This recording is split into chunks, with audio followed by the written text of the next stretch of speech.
بسم اللہ الرحمن الرحیم۔ السلام علیکم، کیسے ہو بچوں؟ آج ہم ایک تفہیم کرنے جا رہے ہیں جو ابو نصر فارابی کے بارے میں ہے۔ تو صفحہ نمبر آپ آ جائیے 67 کے اوپر، ٹھیک ہے؟ اور ہم ان کے بارے میں تفصیل سے پہلے پڑھیں گے کہ یہ کون تھے، ان کی شخصیت کی عکاسی ہے یہاں پر، اور اس کے بعد پھر اس سے متعلق جو ہمارے پاس سوال و جواب دیے گئے ہیں ہم اس کی طرف چلیں گے، ٹھیک ہے؟ تو ویڈیو اینڈ تک دیکھیے گا اور بیچ میں سے اسکپ نہیں کیجیے گا، کیونکہ ہم اس کے اندر مشقی سوالات بھی حل کریں گے۔ حکیم ابو نصر محمد فارابی عظیم فلسفی، ریاضی دان اور مشہور سائنسدان تھے۔ ریاضی دان یعنی کہ میتھمیٹیشین، ٹھیک ہے؟ میتھس کے بہت استاد سے، اور سائنسدان بھی تھے۔ فلسفی کس کو کہا جاتا ہے؟ جو فلسفی انگلش میں جس کو کہتے ہیں، منطق کے بارے میں اچھی وہ رکھتا ہو کہ یہ چیز کیوں ہوئی، کیسے ہوئی، اور دو چیزوں کو کس طرح سے ملایا جاتا ہے۔ تو یہ ساری چیزیں جو پڑھائی جاتی ہیں وہ فلسفے کے اندر پڑھائی جاتی ہیں۔ اس کے بعد آپ کو بتایا جا رہا ہے کہ وہ کہاں پیدا ہوئے، تو وہ ترکستان کے شہر فاراب میں پیدا ہوئے، اسی لیے ان کو فارابی کہا جاتا ہے۔ تو اب یہاں پر آپ کو ان کے نام کا وجہ تسمیہ پتہ چل گئی، یعنی کہ ان کے نام کو کے اندر فارابی جو ہے وہ کس وجہ سے ہے، ٹھیک ہے؟ فارابی رات بھر چراغ کی روشنی میں کتابیں پڑھتے اور غور و فکر میں مستغرق رہتے، یعنی کہ غرق رہتے، اسی کے اندر ڈوبے رہتے۔ وہ سریانی اور عبرانی زبان بھی جانتے تھے، یہ دو زبانوں کا نام لکھا ہے۔ ان کے فضل و کمال کا بڑا چرچا ہوا۔ وہ علم اخلاق اور معاشرت پر گہری نگاہ رکھتے تھے، یعنی کہ جس کو ہم سوشل اسٹڈیز کہتے ہیں، جو کہ ہمارے ہاں آج کل کافی مفقود ہو گیا، یعنی یہ نظر نہیں آتا، جس کے اوپر پہلے بڑی توجہ دی جاتی تھی۔ انہوں نے ابتدائی تعلیم اپنے آبائی شہر فاراب اور بخارا میں حاصل کی۔ یہ بھی دونوں جگہ کا نام آپ کو بتا رہے ہیں۔ آبائی شہر یعنی کہ جہاں پر وہ پیدا ہوئے تھے، جہاں ان کے آبا و اجداد رہتے تھے۔ آبا و اجداد یعنی کہ گرینڈ پیرنٹس، آپ کے دادا دادی، اور اس سے پہلے کے جو لوگ ہوتے ہیں ان کو آبا کہا جاتا ہے، اور اس علاقے میں جہاں یہ لوگ رہتے ہیں اس کو آبائی علاقہ کہا جاتا ہے، ٹھیک ہے؟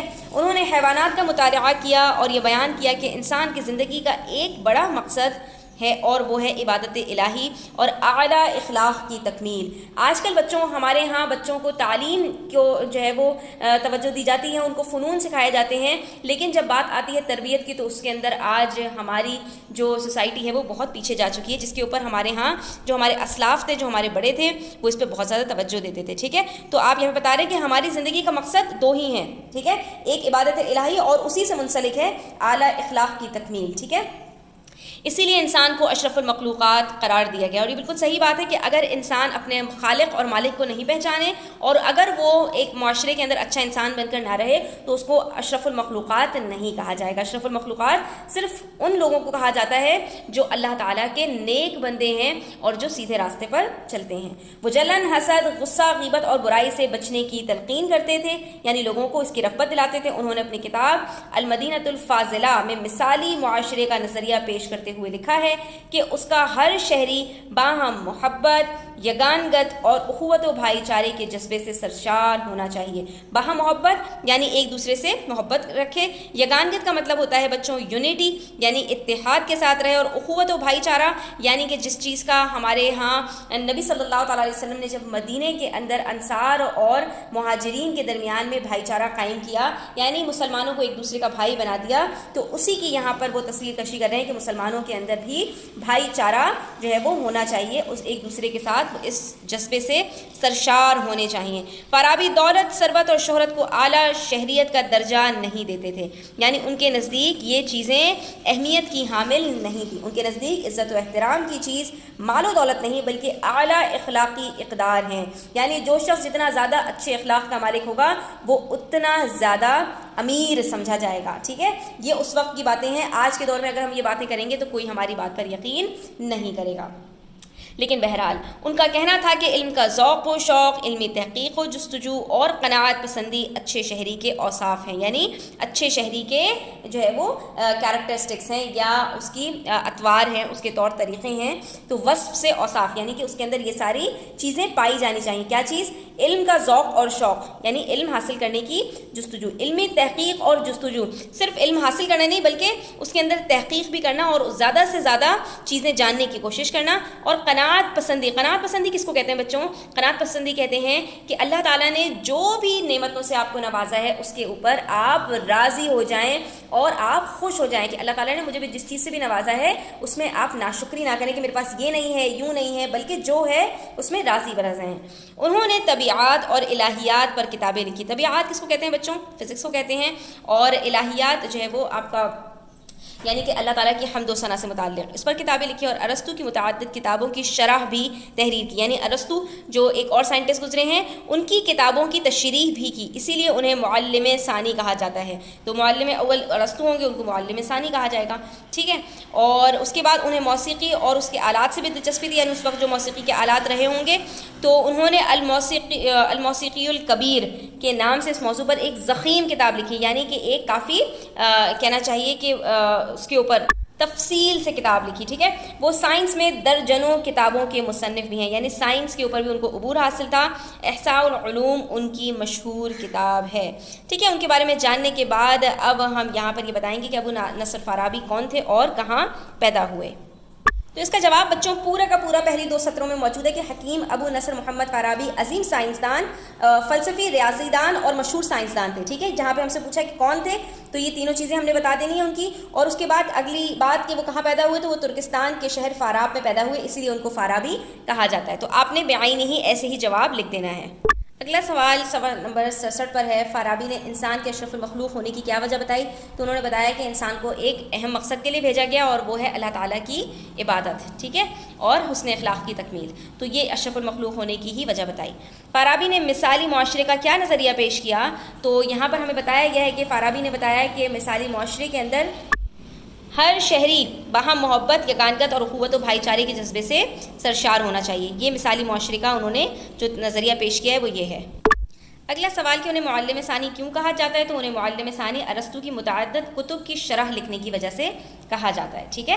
تو آپ اس کا اسکرین شاٹ لے لیجیے اور جوابات لکھ لیجیے اپنے پاس۔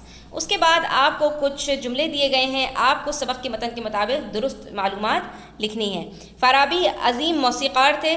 تو بالکل بھی نہیں، وہ سائنسدان اور فلسفی اور ریاضی دان تھے۔ فارابی بخارا میں پیدا ہوئے؟ تو وہ بخارا میں نہیں، فاراب میں پیدا ہوئے، ٹھیک ہے۔ فارابی نے انسان کی زندگی کو بے مقصد قرار دے دیا؟ ہرگز نہیں، فاراب نے بتایا کہ انسان کی زندگی کا ایک بہت بڑا مقصد ہے اور وہ عبادت الہی ہے۔ معاشرتی اور سماجی زندگی کی تکمیل میں گاؤں کو خاص اہمیت حاصل ہے؟ گاؤں کہاں سے آ گیا؟ انہوں نے تو اخلاق کی بات کی تھی، اعلیٰ اخلاق کو بہت اہمیت حاصل ہے۔ اس کے بعد اگلی بات ہے کہ فارابی نے افلاطون کی متعدد کتابوں کی شرح لکھی؟ تو افلاطون نہیں بلکہ ارسطو کی متعدد کتابوں کی شرح لکھی۔ اور اس کے بعد فارابی بنیادی طور پر مصور اور سنگ تراش تھے؟ تو ہرگز نہیں، بلکہ وہ ایک سائنسدان اور مصنف تھے، کیونکہ انہوں نے بہت ساری کتب بھی لکھی۔ پھر صفحہ نمبر 69 پر کچھ ہمارے پاس خالی جگہ موجود ہیں۔ فارابی رات بھر کس کی روشنی میں کتابیں پڑھتے تھے؟ تو چراغ کی روشنی میں کتابیں پڑھتے تھے۔ اس کے بعد فارابی نے اپنی کتاب، کون سی کتاب بچوں یہاں پر؟ المدینۃ الفاضلہ، المدینۃ الفاضلہ کے اندر انہوں نے جو ہے وہ لکھا کہ مثالی معاشرے کا نظریہ پیش کیا، ٹھیک ہے۔ اس کے بعد پھر فارابی کو کس چیز سے بہت دلچسپی تھی؟ تو موسیقی اور اس کے آلات سے بھی بہت دلچسپی تھی، ٹھیک ہے۔ اور اس کے بعد وہ سائنس میں درجنوں کتابوں کے مصنف ہیں۔ کتنی کتابوں کے؟ بہت زیادہ۔ اور اس کے بعد پھر یہاں پر لکھا ہے کہ فارابی ڈیش ڈیش اور ڈیش کو اعلیٰ شہریت کا درجہ نہیں دیتے تھے؟ تو کس چیز کو؟ دولت کو، اور اس کے بعد ثروت کو، ٹھیک ہے، اور شہرت کو، ٹھیک ہے۔ یعنی ان کے نزدیک یہ ساری چیزیں کوئی بہت کامیابی کی دلیل نہیں تھیں۔ اس کے بعد آپ کو یہاں پر 2 سوالات دیے ہیں بچوں جو کہ گرامر سے متعلق ہیں۔ ایک کے اندر آپ کو کرنا کی ہے کہ مصادر کو اس میں اعلیٰ بنانا ہے، جیسے جھاڑنا سے جھاڑو، تو باقی بھی آپ کو سارے جو ہے وہ اس میں اعلیٰ بنانے ہیں۔ اب اس میں پہلی مثال آپ کو دی گئی ہے جیسے جھاڑنا سے جھاڑو، ٹھیک ہے۔ جھاڑنا ایک مصدر ہے، اب آپ سب کے اندر دیکھ سکتے ہیں سارے الفاظ میں نون الف نہ آ رہا ہے، یعنی آپ کو سارے مصادر دیے گئے ہیں اور آپ کو اس میں اعلیٰ بنانا ہے، یعنی کہ کوئی استعمال کرنے والی چیز۔ اب جھاڑو کیا ہے؟ جھاڑو ایک لگانے والا آلہ ہے کہ جس کے ذریعے گھر کی صفائی کی جاتی ہے۔ تو جھولنا کا یہاں پر ہمارے پاس اس میں آلہ کیا ہوگا؟ جھولا، کیونکہ جھولا پر بچے جھولتے ہیں۔ پھونکنا، پھونکنا ایک عمل ہے، ایک اس میں مصدر ہے اور اس کا اس میں آلہ ہے پھونکنی۔ پھونکنی کیا ہوتا ہے بچوں؟ کہ آگ کو پہلے زمانے میں جب عورتیں چولہا جلایا کرتی تھیں تو ان کو ان کے پاس ایک اوزار ہوتا تھا جس کی مدد سے وہ آگ جو ہے نا پھونکتی تھیں، یعنی کہ منہ سے جو ہے وہ سانس پھینکتی تھی تو آگ جو ہے وہ پکڑتی تھی، جو لکڑی وغیرہ ہے اس کو جلنے میں آسانی ہوتی تھی۔ اس کے بعد ہے ہمارا دھونکنا۔ دھونکنا بھی اسی کو کہتے ہیں جس کو انگلش میں آپ جو ہے